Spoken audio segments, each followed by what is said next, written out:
আপনারা যে জিনিসটা দেখতে পাচ্ছেন এইটা ফ্রিজ বা এসির একটা ইভাপোরেটর। এই ইভাপোরেটরের দুইটা মাথা থাকে, একটা মাথা কম্প্রেসরের সাথে যুক্ত থাকে আর একটা মাথা এক্সপানশন ডিভাইসের সাথে যুক্ত থাকে। এখন এক্সপানশন ডিভাইস থেকে কি আসে? তরল রেফ্রিজারেন্ট আসে না? এখন যখন এই তরল রেফ্রিজারেন্টটা এই যে ইভাপোরেটরের এক মাথায় প্রবেশ করে এই ইভাপোরেটরের ভিতর আসে, তখন এই ইভাপোরেটরের ভিতর তাপ শোষণ করে। কিভাবে শোষণ করে? খাদ্যবস্তু থেকে অথবা চারপাশের অবস্থা থেকে তাপ শোষণ করে সেই তরল রেফ্রিজারেন্টটা কি হয়? বাষ্পে পরিণত হয়। এই তরল রেফ্রিজারেন্টটা যে বাষ্প পরিণত হলো, এই বাষ্পটা এই যে ইভাপোরেটরের আর এক মাথা দিয়ে কম্প্রেসরে প্রবেশ করে।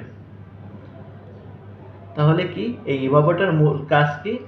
তরল রেফ্রিজারেন্টকে বাষ্পে পরিণত করে কম্প্রেসরে পাস করা। আশা করি বুঝতে পারছেন যে একটা রেফ্রিজারেন্ট কিভাবে কাজ করে।